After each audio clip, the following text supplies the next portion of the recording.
This meeting is being recorded.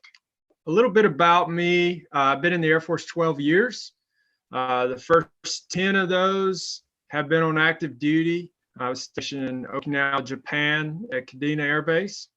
And then I got to be stationed down in Pensacola, Florida area at Hurlburt Field, working for Air Force Special Operations Command. And then I came to Tuscaloosa, Alabama as an active duty recruiter, and then transitioned to the Air Guard just here recently. And so as we move along, when we take questions, if you guys have any questions, both from the active perspective and the Air National Guard, I'll be happy to answer those for you guys. So the Alabama Air National Guard is primarily located out of Birmingham, Alabama, in Montgomery, Alabama, and then we have a detachment unit down in Dothan, Alabama. So in Birmingham, we focus on air refueling.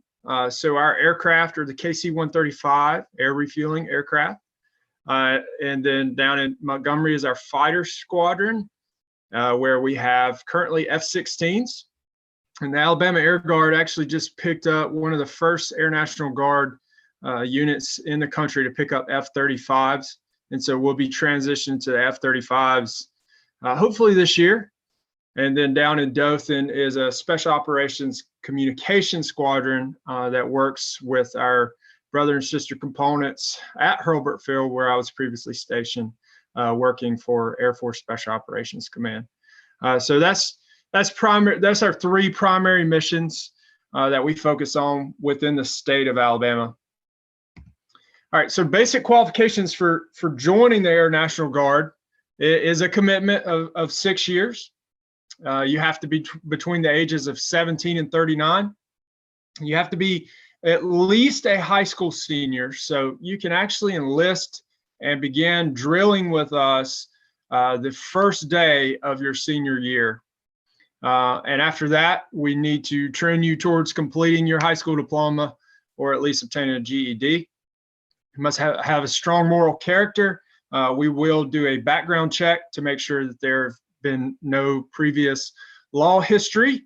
And then you have to take an examination that is called the Armed Services Vocational Aptitude Battery Test, or ASVAB for short, as you've probably heard it before. And that score is valid for 2 years. And then you have to go through a medical screening down in Montgomery at the Military Entrance Processing Station. So those are your basic qualifications for entering into the Air National Guard. Some of the educational benefits that come along with serving in the Air National Guard is the Montgomery GI Bill, Chapter 1606, that is for guardsmen that serve within our unit. That is paid directly to you, the member, and in turn, you can pay that towards your education. Right now, that is somewhere around $400 a month that's paid. And that is something that you begin receiving upon completion of basic training with us. So if you're a high school senior that has not yet shipped to basic training, you will be getting paid with us to drill. However, you can't receive those educational benefits until you complete basic training. And then we have an accredited institution within the Air Force, the Community College of the Air Force. It's regionally accredited. And so a lot of the training that you do with us, both basic training and our technical training, you earn college credits that go towards your degree plan at whichever institution within the state of Alabama you're seeking to pursue. And then there's another program that's not currently listed on the slide, which is the Alabama National Guard Education Assistance Program. It is a grant program that is provided by the state of Alabama to National Guardsmen, both air and on the Army side. That pays roughly about $5,600, so $5,600 a semester towards your degree. So you start adding up the benefits, it gets really close to 100% tuition covered for serving in the Alabama Guard. I mentioned technical training. So every job in the Air Force, we're going to send you to technical training, which is very similar to a trade school or college courses. and you're going to learn that skill, and we're going to pay you to do it. So it's a huge benefit to whatever your goals are. You can learn an additional skill set to add towards those goals, or just to diversify your resume, so to speak. As I mentioned, they're accredited through the Community College of the Air Force, and so those credits can transfer to your degree programs. Most commonly, they're going to cover electives depending on which degree you're pursuing in the career field you choose with us. So some of the career fields that we're currently looking at hiring within our units across the state are intelligence services, which is management over our base facilities, supply management, vehicle maintenance, emergency management. Aircraft maintenance is one of our larger career fields at both bases. That includes some of the more niche aircraft maintenance career fields within aircraft maintenance, like our hydraulic systems, as well as fuel systems, avionic systems, and things like that. And then we can get into some of our civil engineering type jobs, which are very construction focused, such as electrician. Plumbing is not listed, but it's one that we're typically hiring for, as well as HVAC technician. And then dental assistant, security forces, which is that's the Air Force's version of law enforcement, that they spend most of their time defending the base. Communications, so that's everything from phone lines, anything to do with network security, cyber systems, things like that, as well as air transportation that focuses on loading our aircraft to ship out anything that we might need to ship out cargo-wise. Some of the biggest benefits of being in the Air National Guard is job security. Now, keep in mind that the Air National Guard primarily hires part-time employees. We're looking for 2 days a month out of you, and then an additional 2 weeks of annual training. So it is a part-time job. However, things do come up in life that we've seen in the past, where our unit has been able to take care of our members and bring them on temporary full-time orders, things like that, so that they can make ends meet when they're in between jobs and things such as that. So it's absolutely a secure place to find part-time work that potentially leads to full-time work. Medical care. So TRICARE is our primary medical provider. So it's very low cost to yourself and any future wives or children or husbands that you might have. And so that's a huge benefit of being the Air National Guard. We have many members who have admitted to staying in for the healthcare benefits. And then our retirement benefits as well. So you're looking at, doing 20 years and receiving a paycheck the rest of your life upon retirement. So it's a great consideration. So how to get started in the process is going to start by initially contacting a recruiter. So that can be myself. My information will be provided at the end of this presentation, as well as there's several other recruiters across the state that their information is easily found online. And the first step is going to be taking the ASVAB test. That's really determines what career fields you'll qualify within our unit to work in, based on the vacancies that we currently have. And then to take a medical physical examination at MEPS in Montgomery. So those are the first initial steps. Along the way, when you're contacting a recruiter, it's important to keep in mind that you're not making an initial commitment. The first time you meet with a recruiter, there is no pressure for you to sign on the dotted line, so to speak.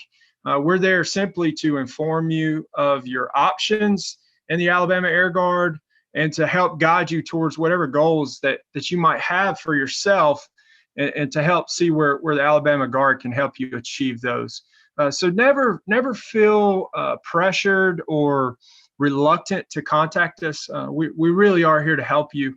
And if that means another branch for you, or perhaps active duty, we'll be glad to help guide you towards that direction too. So we kind of talked about briefly tonight, we talked about what the Alabama Guard is, the educational benefits, so a little bit about technical training, about some of our basic qualifications and how to get started. I'm going to transition now. This is my contact information.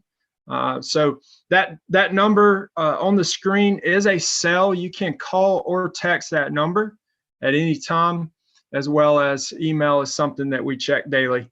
And so if you choose to email me, then we will get you started that way as well. At this time, I'm going to close out the presentation, and I'll be happy to answer any questions that you have. Thanks for taking your time this evening.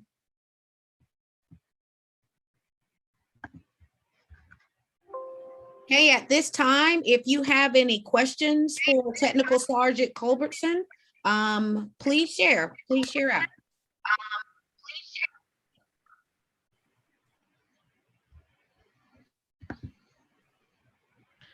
Thank you, Technical Sergeant. We greatly appreciate the work that you are doing to recruit. I think my first question is, what usually drives high school students to participate in the recruitment process? And what can they do to prepare for the ASVAB?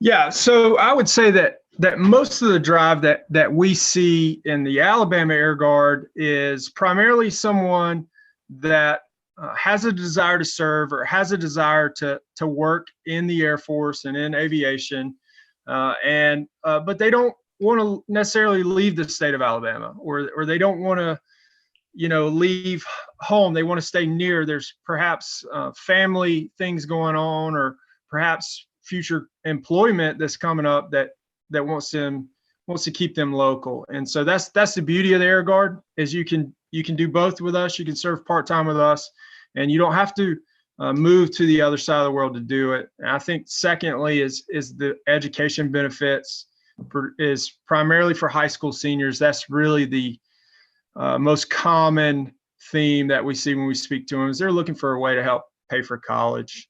And so, yes, ma'am. And then to answer your question about the ASVAB, there are many resources online, and I've yet to find one that is not good. As cliche as it may sound, there's a book called ASVAB for Dummies that is actually a really good resource for studying for the ASVAB, as well as some online resources where you can take practice tests, and all of them have helped. And then also we do a practice test ourselves that we have that is specifically to the DoD. So if they reach out to us and contact us, we can schedule them for a remote practice test, just so they can kind of see where their score is at. And I would say that's probably the most effective, because we can talk to them about what their goals are, what kind of career fields they're looking to pursue within the unit. And we say, okay, well, based on your practice test with us, you're down about 10 points, but let's help you get there. So I would say that's probably the most effective way. Awesome. Thank you so much. Okay, do we have any other questions?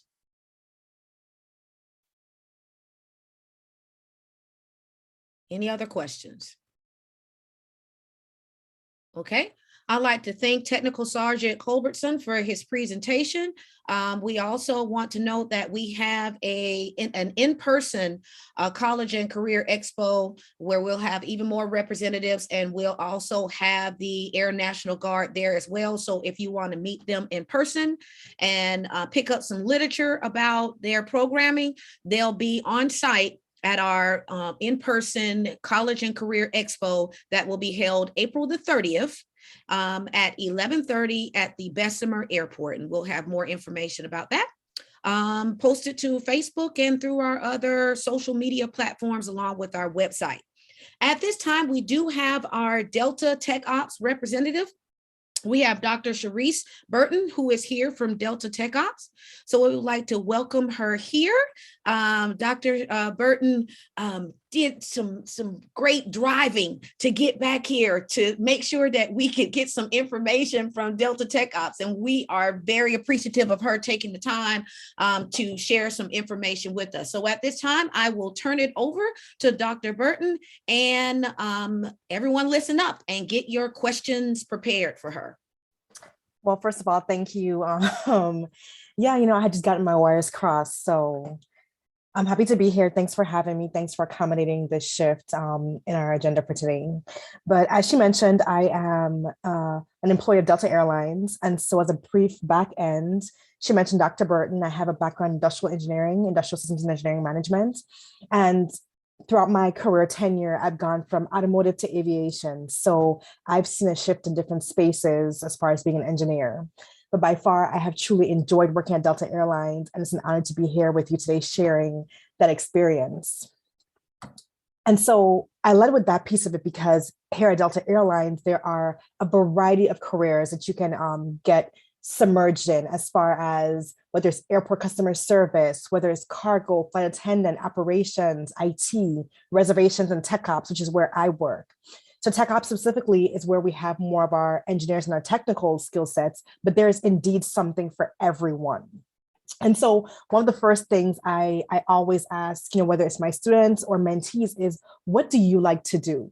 What are your driving factors? And so one of the first questions is, do you like to work with people? I tend to say that I'm a social engineer, meaning that even though I am an engineer, I enjoy the complement of dealing with people, hearing their wants, hearing their needs, bringing their visions to fruition. And so a great way to do that at Delta Airlines is in our customer service area. And so customer service for us is that interfacing to the airline. You are at the airport and you're about to board your flights. And your first interaction is with our customer service. And so we have our desk agents who are ready and willing to help you. And if that is your arena and your desire, then the requirement for that is as simple as a high school diploma, being at least 18 years of age. Oh, I think someone just came in. Oh, okay, thanks for that.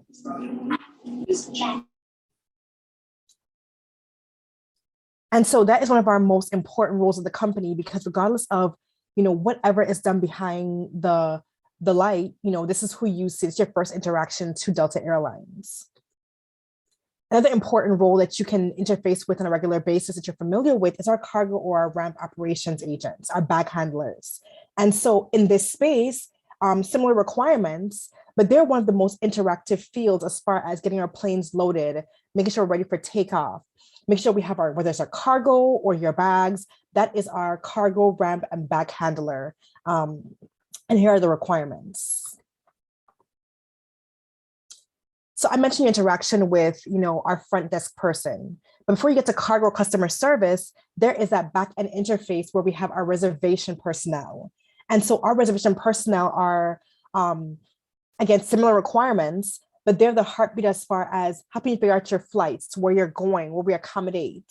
And some of the more qualified candidates are those who are, well-spoken, polite, they're able to engage with different people. But on the other hand, if you are more of an office-based person, if an office environment is not for you, then there are other options in the company. One of our most known options are flight attendants. And so again, similar requirements. The difference is that you have to be at least 21 years of age. So, more of that experience post-high school space. But it's a job that gives you upward mobility. You're able to see the world, you're able to deal firsthand with our customers, and you're able to do so from this space. One of our more advanced options, which of course I myself will never get to the feet of, is a pilot. Our pilots are the ones who drive our airline as far as your carriers. And the requirements are a little different, being that you have to be at least 23 years of age and have a 4-year degree from a college or university accredited, and also have clearance as far as a passport and travel documents to enter freely and exit freely from the United States. So apart from our general requirements, there are also our FAA requirements, our Federal Aviation Agency. And so in that space, they deal with the airways as far as what the constraints are for traveling to different regions and areas. And so part of that is a slew of requirements here for instrument rating or medical certifications, and of course, our flight time requirements. So in order to get into this space of being a Delta airline pilot, you'll have to have completed at least 1,500 hours of total documented flight time, 1,000 hours of fixed wing turboprop or turbofan time, and a minimum of 50 hours of fixed wing multi-engine time.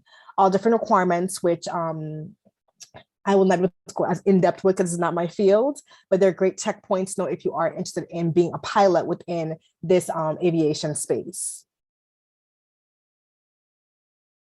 So more of my arena or my specification in the company is that of the technical piece.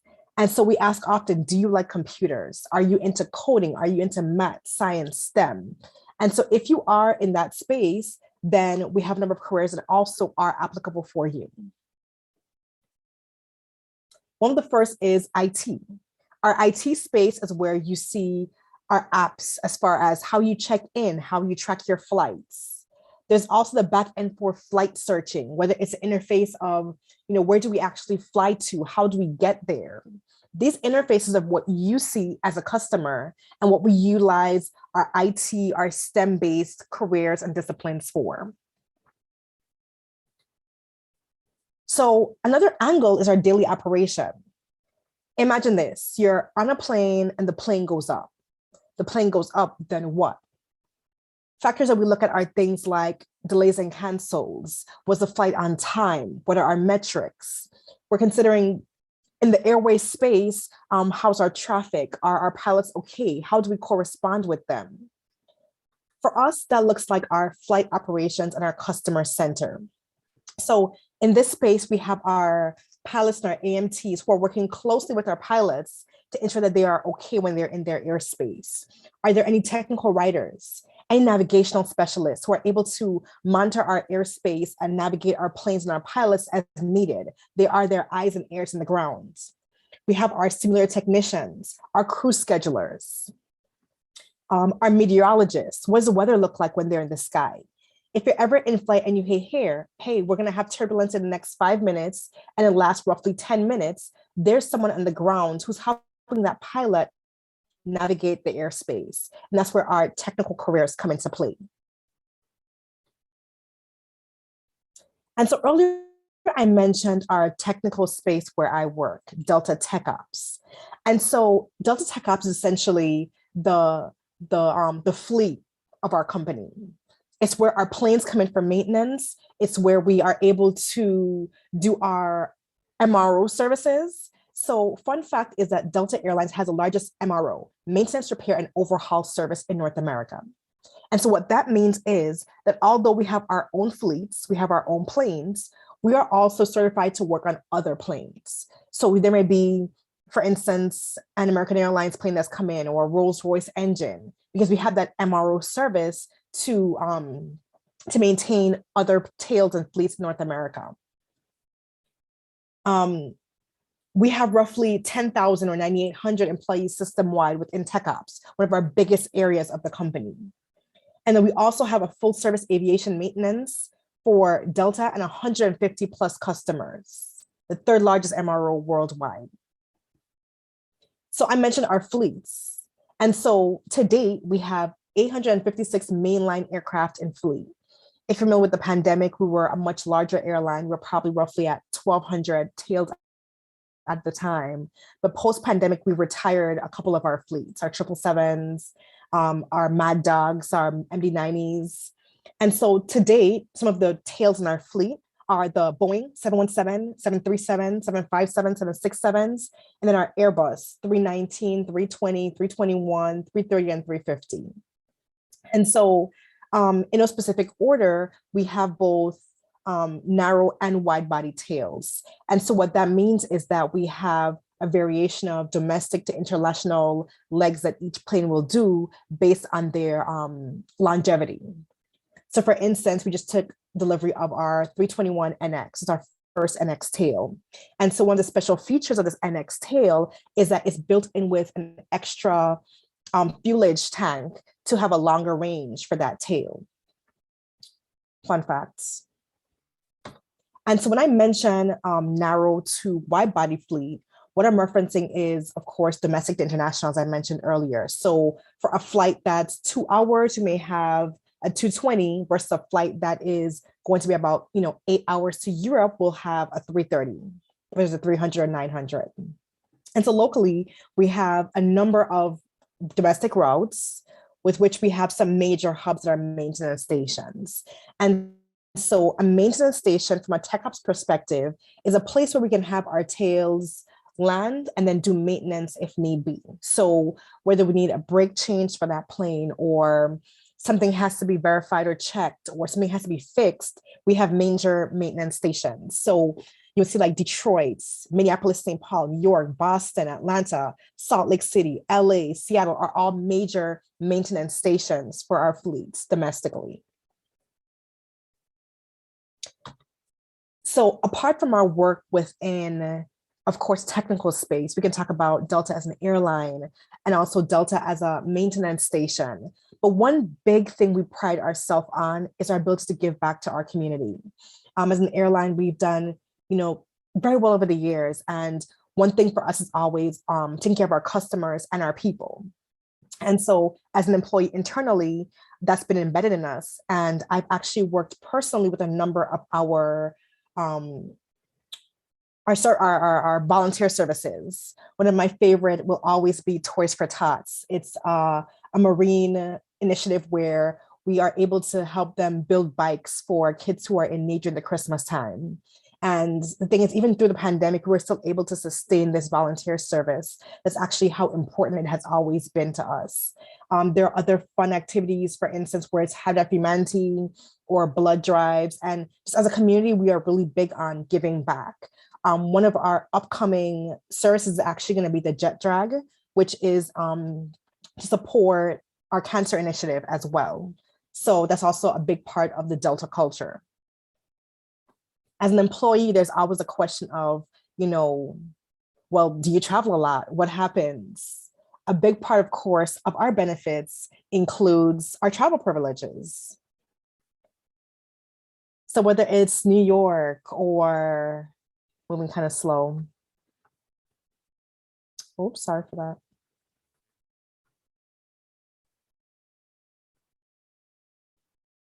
Whether it's New York or many other locations, a major part of our travel benefits include your spouse, your parents, your kids.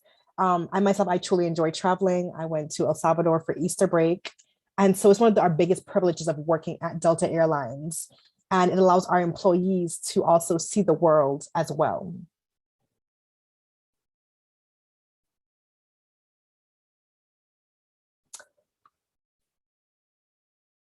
So on a more localized level, I talked about our various careers. And so a big or a more challenged or sought after role is the aviation maintenance technician. And I probably should move the slide a little earlier, but in regards to specifically, other career options, they are one of our higher paid, believe it or not, opportunities. And in that space, we're able to give you an increased amount of financial backing throughout the years. So whether you start at $22 an hour, you are able to over time increase your salary, which is the only position that you're able to do so. It's such a great incremental drop with. Are there any questions?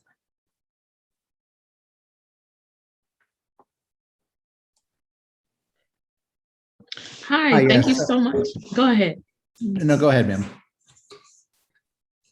Okay, so quick question from us would be, if our son is interested in being a pilot, and he's specifically interested in the pilot program that Delta offers as it relates to some of the various four-year institutions or colleges, what's the best way to get live information or have a conversation with someone about how that interfaces with the Guard?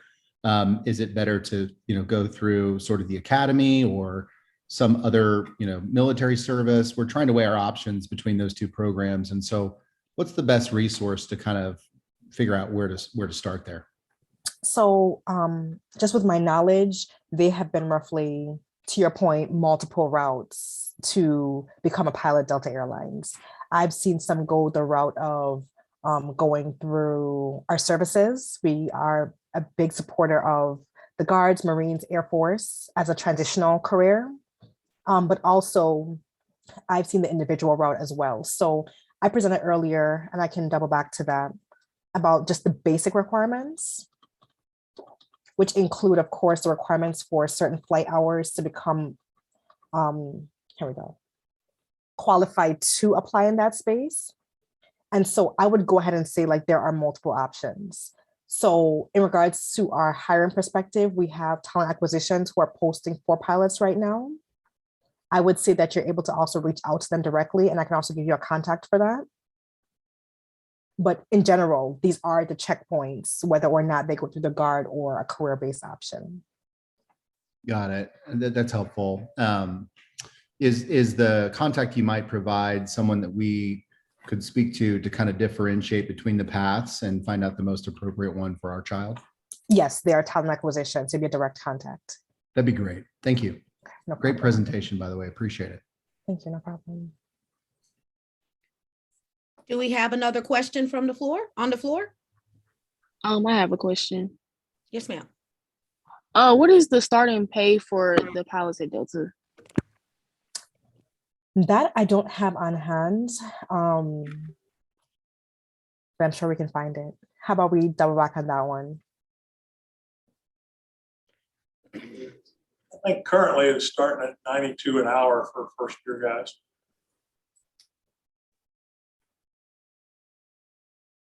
$92 an hour.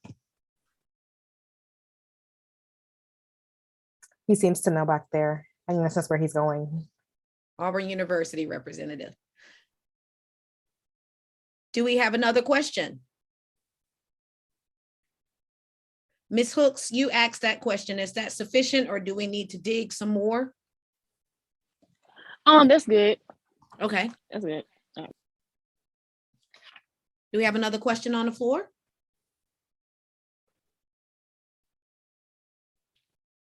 Okay, just want to thank Delta for being great partners, Delta TechOps. They will be participating in our A Days along with some other industry representatives. Our A Days are scheduled for in June. We'll have 3 locations, and we'll have more information about that on our website. But Delta also helped us last year, and Delta actually met with some of our curriculum providers to make sure that our students at AAHS would have the benefit of some real world examples embedded in their instruction. So we are happy about their hands-on approach and happy about how they are providing experiences for our students. So thank you, Delta. And thank you, Doc. We appreciate you, Dr. Burton, for taking the time to do a great presentation. No problem. Thanks for having me. Yes, ma'am. All right. We now have Auburn University, and we have Colonel Earl Thompson that is leading his pack of students, and they are going to do their presentation and be available to answer any questions for you all. So Colonel Thompson, you have the floor, sir. Hey, let me see if I can get our screen up right quick. Yes, sir.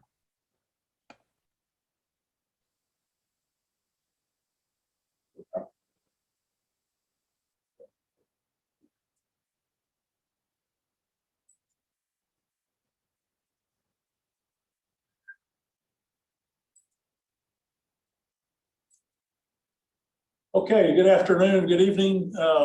Earl Thompson from Auburn University School of Aviation. I'm a retired Air Force colonel, flew A-10s and F-16s in the Air Force, and I'm starting my 11th year this semester. I'm gonna have our students introduce themselves right quick. Hey, I'm Ben Lash from Daytona Beach, Florida. I'm currently a junior in the Auburn Aviation program. I'm Chris Bichetto. I'm from Atlanta, Georgia. I'm also a junior in the program. I'm Henry Smith from Denver, Colorado, and I'm a freshman currently. My name is Thomas Garza. I'm from Huntsville. I'm a freshman, and I'm studying professional flight. So as you can tell, we've got a lot of people, and not all of them are from Alabama. So just a real quick thing we'll go through here, and then we'll answer any questions. 1910, the Wright brothers actually started the first flying school in the country in Montgomery, and where the site now, Maxwell Air Force Base, is at. It was open for 2 months. They graduated 1 student. There were no, you got to remember now, 1910, there were no FAA, CAA, anything. So it was learn to fly. Somebody says you're good, and there was no license, and now you're a pilot. So that's changed obviously over the years. And we went through a lot of different things, and we started out in the College of Engineering, moved to College of Business around 1999. 2009, look at that on the screen there. That is, we had 2 accidents that year. US Airways 1549, a Miracle on the Hudson, where you had a aircraft land on the Hudson River, and 155 people lived that day. Everybody on that airplane lived. And then just almost a month later, almost to the day, Colgan Air 3407, the commuter airline, had an accident. They lost 50 knots on final, crashed the airplane, and nobody lived in that airplane. And that's part of the reason we move around to 2010. We now have the new pilot certification rules, the restricted ATP under Public Law 111. And that's why you have to have 1,500 hours now to get an air traffic airline transport pilot rating to fly with a scheduled airline like a Delta or United or whatever. There are certain schools, and Auburn is one of them, that qualify. Our curriculum qualifies you for the restricted ATP, where you can actually go to the airlines with 1,000 hours instead of 1,500 hours. That's a huge thing. That's 500 hours of flight time you're not going to have to pay for somewhere. And then we moved on to, and we'll talk about the Delta building. We opened up in 2018, thanks to help from Delta Airlines. We're using it very, very hard every day. Paul Jacobson was the CFO at Delta when that happened. He's an Auburn Aviation Management graduate. It helps to know where your friends are. The 2 degrees we have are Aviation Management, which is a Bachelor of Science, and also Professional Flight with the restricted ATP, which is also a Bachelor of Science. They're both accredited by the Aviation Accreditation Board International, or ABI. And then Auburn University as well is originally accredited by the Southern Association of Colleges, like most of the schools here in Alabama. So if you're going into aviation management, some of the line jobs you might end up in are airline ops managers, manufacturing and sales, perhaps, like working with Gulfstream or Airbus, which, oh, by the way, has a final assembly plant in Mobile.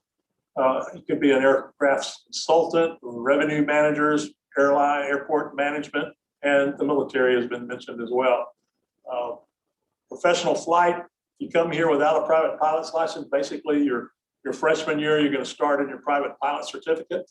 If you already have a private pilot certificate, we'll give you the hours credit for that, and you'll start instrument training your freshman year.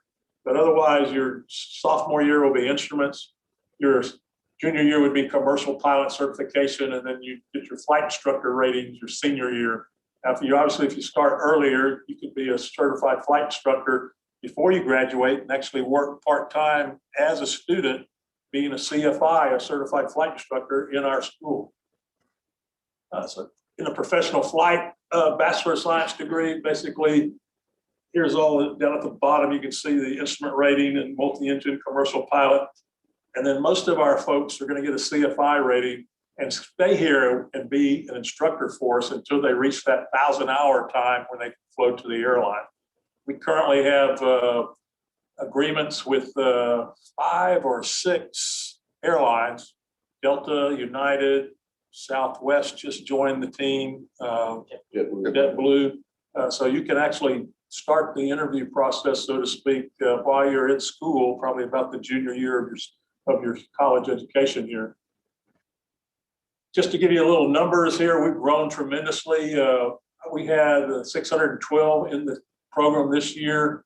100 of those, or 16%, are women, which is above the national standard. We're very proud of that. We've got a lot of young ladies that are doing tremendous work here and are going to be excellent out in the field.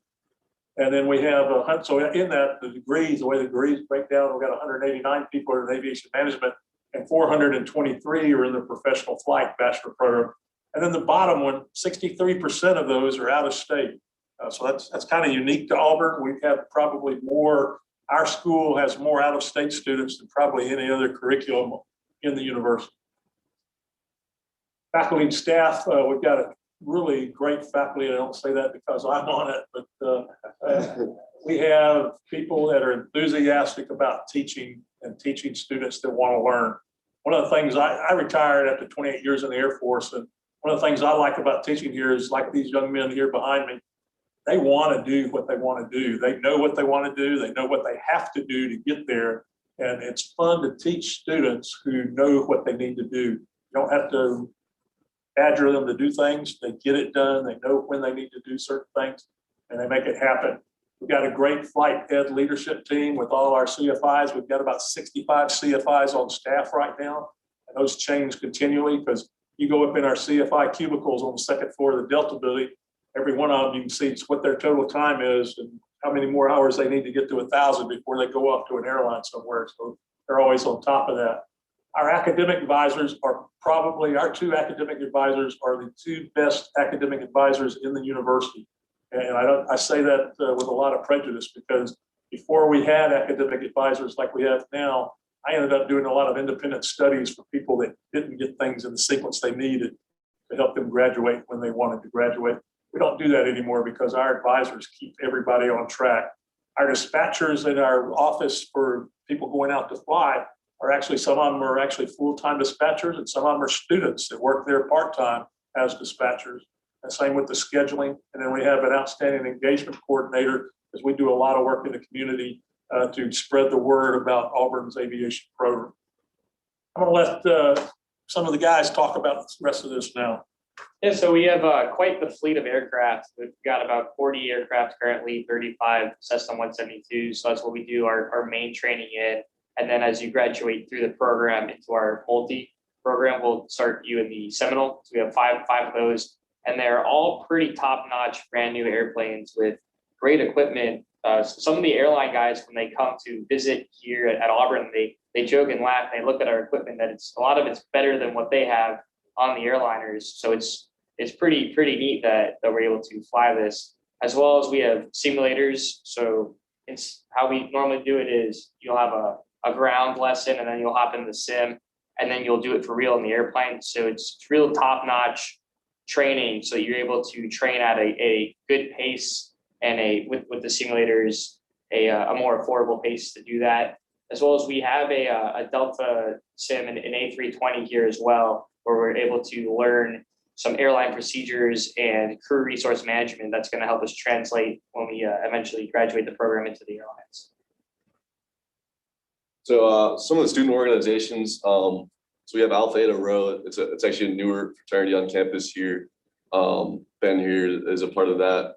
The Aviatrix is like the women in aviation essentially. Eta Mu Sigma I'm a part of. It's the honor societies, so they help you maintain a certain GPA, and there's different leadership opportunities within them. OBAP, or Organization of Black Aerospace Professionals, also pretty new, but they've done some pretty cool trips within the last few years. Professional Pilots of Tomorrow, that's a pretty cool one I'm also a part of. They set you up with mentors who are actual pilots or people who work in the aviation industry, and they'll help you kind of get through your training or direct you in the right spot. Striped Wings is an organization that gives tours throughout the aviation facilities. So if you come to visit Auburn, you might meet some Striped Wings ambassadors to give you a tour. And then we have Women in Aviation, another great organization in the War Eagle flying team, they go around and compete around the world at different flying competitions. So lots of ways to be involved. There's also tons of organizations throughout Auburn University that aren't aviation related. So different sports, other honor societies, fraternities, stuff like that. So plenty of room to be involved. Here's a slide real quick of some of our students, and Albie, obviously up in the upper left here. Albie's out supporting us all the time. We do an annual fly the Christmas requests from kids to Santa out of here. Albie takes them in a sack and off he goes with one of our student instructors, and they fly the packages out. In the middle is Georgia Harrington. She was doing a internship with American out in Dallas, I believe, when that picture was taken. And then down in the bottom left is our organization of Black Aerospace Professionals. Some of them are on a trip with United, and I got all them together for one picture. They were all working in different places within United structure. And then on the far right over there is the guy in the middle is the pilot that flew that 747 from UPS into Oshkosh last summer. Our striped wings go to Oshkosh. We run a booth up there every year, largest air show in the United States. And that guy that flew the airplane in there is also an Auburn graduate. And it was a brand spanking new 747 freighter, had not a drop of grease anywhere around the engine. It's absolutely beautiful. Oops, didn't mean to go there. Back up, sorry. Anywhere you go in the aviation industry, you're going to find some Auburn graduates out there. If you walk through Atlanta and somebody says War Eagle, they probably saw you wearing some orange and blue or something, and they're expecting a War Eagle to come back at you. We've got people in the military. We've got people that work state issues. The bottom left hand there is our former Assistant Airport Director, Todd Story, just retired in December with our governor. And he is an Auburn graduate and worked here for 30 plus years before he retired in December. So it's a great program. It's a great opportunity here. We have a really great student body that knows what they want to do and allows us to teach them, and they do well with it. A couple on-ramps for you. We do have an aviation summer camp every summer for rising 9th to 12th graders. It's going to be in June. I forget the exact dates, but I think it's the week of the 15th and the 22nd right now. And then we can talk to you about applying to Auburn and all that. If you have a private pilot's license when you get here, that'll help you out. One thing we do require of our people coming into this college here, though, for the pro flight is that they get a first class FAA medical, because it'd be a shame for you to go through all this training with a second class and then get to where you need the first class to get your ATP. And now you find out you've got something that's going to keep you from getting that first class certificate. So we require incoming students to have that first class medical so we know that they're ready to go, and we're not going to waste any time with them and disappoint them at the end perhaps as well. And then if you get accepted, you're going to come to Camp War Eagle, and at the end of that, you'll be over here with our aviation folks, and we'll take care of you and make sure you need to go where you need to go. That's my contact information, Earl with an e.thompson@auburn.edu. And now we're happy to take any questions you may have. And that's one of the, if you can't see it at the top, that's two 187th fighter jets there, F-16s out of Montgomery, have the guard unit there and a flyby during an Auburn football game. Thank you. Thank you so much. I had a quick question about your deadlines for the student summer programs. And I do not know what they are, but if you will send me an email to that email address, which I believe is going to be shared at the end of this, I'm not positive, but you send me an email, we'll certainly get you those dates. I don't know what the cutoff is. Dr. Birdsong, James Birdsong, runs our summer camp programs. And I don't have the cutoff dates, I'm sorry. Thank you. One of the reasons why we asked you all to, you had to register in order to participate, so we could collect your email addresses so we can send you all follow-up information. So we'll get that information to you all. Thank you for the question.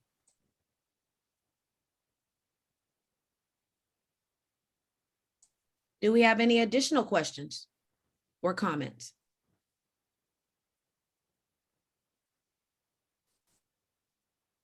No questions. I'm surprised other than the one. You mentioned about the first class clearance.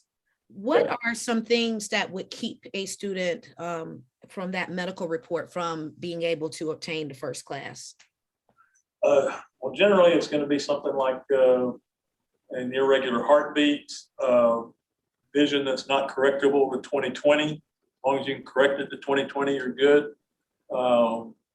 If you have a problem with kidney stones, that's a debilitating thing. Now, most youngsters aren't going to have kidney stone issues, but that is something that could possibly happen. But it generally has to do just making sure that you're in good cardiovascular and mental health. so that you're ready to go and fly. And it's not that big a deal, but if you're on antidepressant type medication, that could be disqualifying as well. There's some that if you've been on long enough and then a low enough dose of level, can still get a certificate for that, but that's another process you'd have to go through. That's just generalities right there. You can actually go look up if you go to the www.faa.gov website, you can now look in the aeromedical examiner's handbook, basically, that shows you what the qualifying or disqualifying things are for flying with the FAA.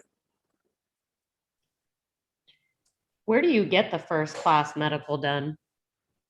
Okay, you're gonna have to go to somebody other than your family doctor, probably, and they're called AMEs, Aeromedical Examiners.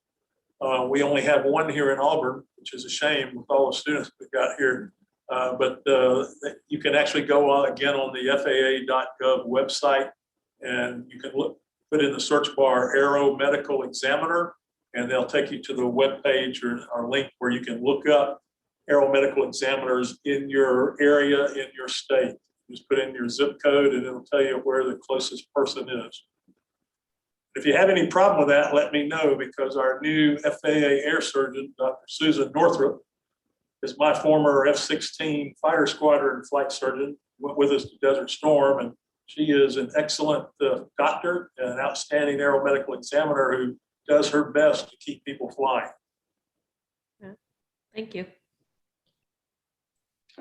Okay, I just looked up the summer program. I saw that both sessions were full for this summer, and also that the cost was, I think, $945. Are there like any financial assistance programs to help to go to the camp if I will look for it next year? I believe there are, but Dr. Birdsong would be the person to tell you that better than I. Please keep in mind that if your student is enrolling at AAHS, we are working directly with Auburn University to develop a summer experience, a summer camp. So we're excited about that. We are trying to push to do one this summer, but if not this summer, next summer. But we're really pushing hard to get one at the end of July, August, and those people who are enrolled will get more information about that if it is cleared through Auburn University.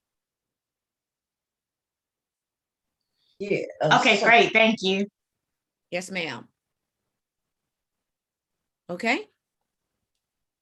We would like to thank Auburn University. I just told you all about the summer experience and what they're trying to help us pull through with that. Also, Auburn University and other colleges have agreed to help us in terms of mentorship. We have some students that, and I hope some of the young men that are seated at the table will also volunteer for the mentoring program. But we want them to really help with the mentoring, tutoring, and also AAHS students are required to do a research component. So we want our college students to help serve as project managers during research assignments. So we are excited about a developing relationship with Auburn, and we will talk more about another link between Southern Union and the Marion Military Institute that Auburn is helping to establish, as well as other routes in case students are not prepared to go directly to a 4-year. It will be a type of bridge program, but also with those schools providing some dual enrollment opportunities so that our students can earn credit and have a shorter stay at Auburn. So we're excited about those developing relationships, partnerships. Okay, at this time, I'll just hold for another second or two to see if any of our attendees have any other questions for our partners that are here. Once again, we have the Alabama Air National Guard, we have Delta TechOps, and we have Auburn University. So I'll hold for 5 seconds to see if we have any additional questions.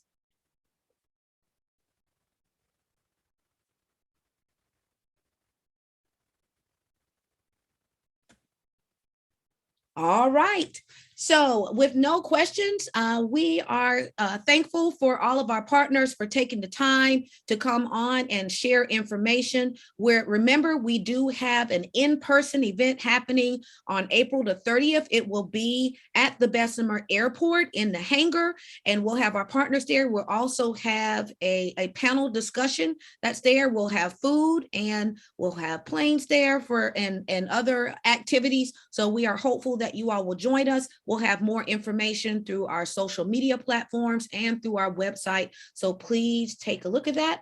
And we're just happy that you all came on board. Thank you very much. And I just want to say good night to you all. Auburn, Delta, and Air National Guard, thank you so much for all that you all do to help support our students.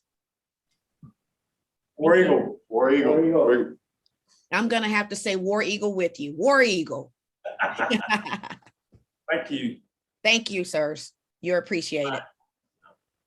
Thank you, Dr. Burton, and thank you, Technical Sergeant Culbertson. You are appreciated. Sergeant Culbertson, you are appreciated. Thank you, ma'am. Thank you for your time. Roll Tide. I knew someone was going to do it.